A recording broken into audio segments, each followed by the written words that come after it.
அனைவருக்கும் வணக்கம்.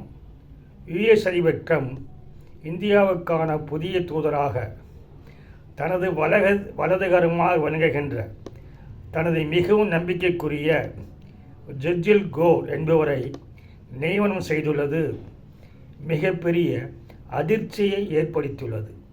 இந்தியாவுக்கு மட்டுமல்ல, உலக நாடுகளுக்கே ஒரு அதிர்ச்சி என்று சொல்லும் வகையில் அப்படிப்பட்ட ஒரு நியமனத்தை அவர் செய்துள்ளார். ஏற்கனவே இந்தியாவுக்கும் அமெரிக்காவுக்கும் உறவுகள் பாதித்த நிலையில் ரஷ்யாவிடமிருந்து எண்ணெய் வாங்கக்கூடாது என்று 25% வரியும் மேலும் கூடுதலாக 25% வரியும் விதித்துள்ள ட்ரம்ப் இது நாளை 27 ஆகஸ்ட் முதல் அமலுக்கு வருகிறது என்று இந்தியாவுக்கு நோட்டீஸ் அனுப்பியுள்ளது. இந்த நிலையில்தான் இந்த உறவு மேலும் சீரடையாது இன்னும் மோசமாகும் என்ற ஒரு சிக்னலை பிரதமர் மோடிக்கு தருகின்ற வகையில் தனது வலதுகரமாக விளங்குகின்ற தனது நம்பிக்கைக்குரிய வெள்ளை மாளிகையில் மிக சக்தி வாய்ந்த நபராக செயல்பட்ட 38 வயதே ஆன ஜெர்ஜியா கோர் என்பவரை நியமனம் செய்துள்ளார். இதில் முக்கியமான விஷயம் என்னவென்றால், ஜெர்ஜியா கோர் வயது 38. அவருக்கு அயல்நாடுகளில் தூதுவராக பணி செய்து எந்த விதமான அனுபவமும் கிடையாது. இதுவே தூதராக நியமனம் செய்வதற்கான ஒரு தகுதியற்ற நிலையாகும். அதேபோல் சர்வதேச உறவுகள், இரு நாடுகளுக்கிடையே உள்ள வணிக உறவுகள், வெளிநாட்டு கொள்கை போன்றவற்றில் முன் அனுபவம் இல்லாத ஒருவரை நியமனம் செய்துள்ளதுதான் மேலும் இந்திய அமெரிக்காவின் உறவை சிக்கலாக்கும் என்று அனைவராலும் எதிர்பார்க்கப்படுகிறது. அதாவது இனிமேல் இந்தியா அமெரிக்கடைய பேச்சுவார்த்தை என்பது சுமூகமாக இருக்காது, மிகவும் கடுமையான முறையில்தான் இருக்கும், மிகவும் சிக்கலாகத்தான் இருக்கும் என்ற ஒரு சிக்னல் ட்ரம்பால் தரப்பட்டுள்ளது. ஆனால் அதே நேரத்தில் பிரதமர் மோடி அவர்கள் வணிகத்தை யுஎஸ்ஏ மட்டும் சார்ந்திருக்காமல் ஐரோப்பிய நாடுகளுடன் புதிதாக ஒப்பந்தம் செய்து வருகிறார். அதேபோல் ரஷ்யா, சீனாவுடன் புதிய ஒப்பந்தங்கள் உருவாகி வருகிறது. அதாவது இந்த 3 நாடுகளும் சேர்ந்து ஆசியாவில் ஒரு வலிமைமிக்க நாடாக உருவாகிறது. இதை ட்ரம்ப் மனதில் வைத்துக்கொண்டு அவர் நியமித்த ஜெர்ஜியா கோர் என்பவர் இந்தியாவுக்கான தூதர் மட்டுமல்ல, தெற்கு மற்றும் மத்திய ஆசியாவின் அனைத்து விவகாரங்களை கவனிக்கின்ற சிறப்பு தூதுவர் என்று நியமனம் செய்துள்ளார்.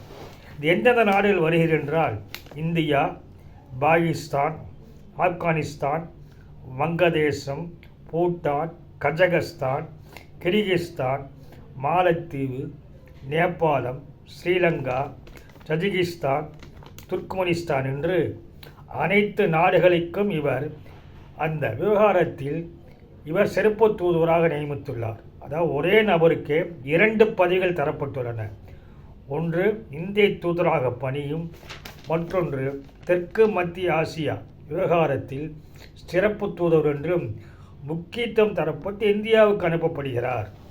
இந்த நிலையில்தான் அது மட்டுமல்லாமல் இந்தியா அமெரிக்கா இடையே வெறும் வணிக உறவுகள் மட்டுமில்லாமல் தொழில்நுட்ப ஒப்பந்தங்கள், பாதுகாப்பு ஒப்பந்தங்கள் மற்றும் அரசியல் தொடர்பான பல்வேறு உறவுகள் இருக்கின்றன. இவையிலே எதிர்காலத்தில் பாதிக்கப்படுமா என்று கேள்வி எழுகிறது. சரி, யார் இந்த ஜெர்ஜியா கோர்? இவர் அன்றைய சோவியத் யூனியனில் இருந்த உஸ்பெஸ்கிஸ்தான் என்ற மாநிலத்தில் பிறந்து அமெரிக்காவில் பட்டம் பெற்றவர். அது மட்டுமல்லாமல் அமெரிக்காவில் பல்கலைக்கழகத்தில் படிக்கின்ற காலத்திலேயே ட்ரம்பின் குடியரசுக் கட்சிக்காக பல்வேறு பணிகளை செய்து வந்த அனுபவம் தான் அவருக்கு இருக்கிறது. அதை தாண்டி அமெரிக்க அதிபர் தேர்தலில் ட்ரம்புக்கு ஆதரவாக நிதியை திரட்டுவதில் மிக பெரும் பங்கு வகித்தவர்.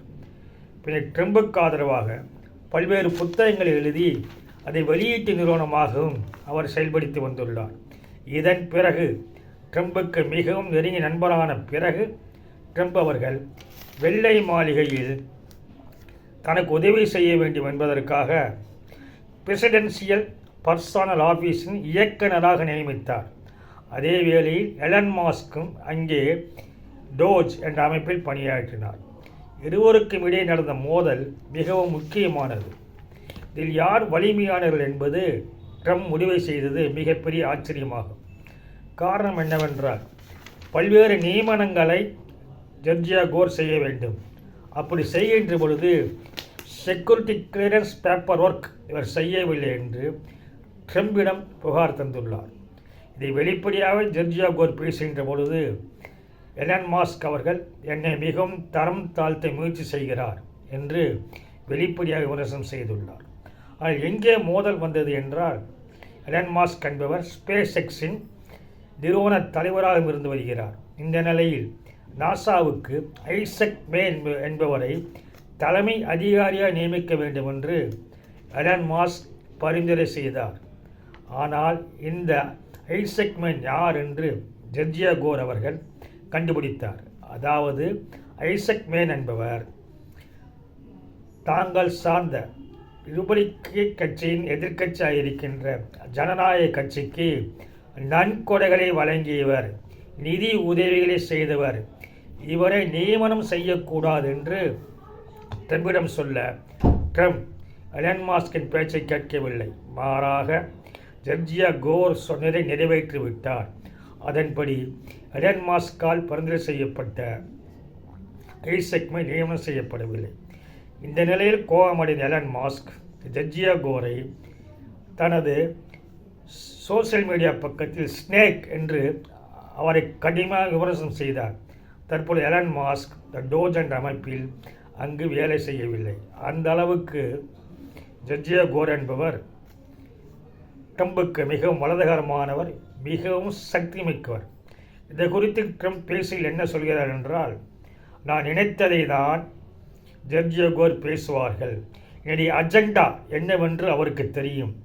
அதை தான் அவர் நிறைவேற்றுவார். அதேபோல் அவர் நேரடியாக என்னிடம் எதையும் பேச முடியும். அனைத்து செய்திகளையும் நேரடியாக எனக்கே வந்து சேரும் என்ற வகையில் ட்ரம்ப் பேசியிருப்பது பிரதமர் மோடிக்கு அளிக்கப்பட்ட சிக்னலாக பார்க்கப்படுகிறது.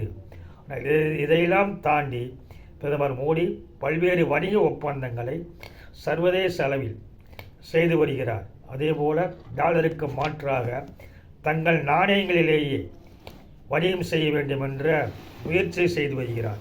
எப்படி இருப்பினும் ட்ரம்ப் இன்னும் மோதலுக்கு தயாராகி கொண்டிருக்கிறார். அதாவது வரி விதிப்பு நாளை முதல் அமுலுக்கு வருகிறது என்று அறிவித்து விட்டார். அதை தவிர இந்தியாவிற்கு அமெரிக்க தூதராக தனது வலது கையாக நம்பிக்கைக்கு பாத்திரமான எலன் மஸ்கை விட தன்னிடம் செல்வாக்குள்ள ஜார்ஜியா கோர் என்பவரை எந்த ஒரு வெளியுறவு துறையில் அனுபவம் இல்லாத ஒருவரை நியமனம் செய்துள்ளது வருகின்ற காலங்களில் பேச்சுவார்த்தை கடினமாக இருக்கும் என்பதை அவர் தெரிவித்துள்ளார்.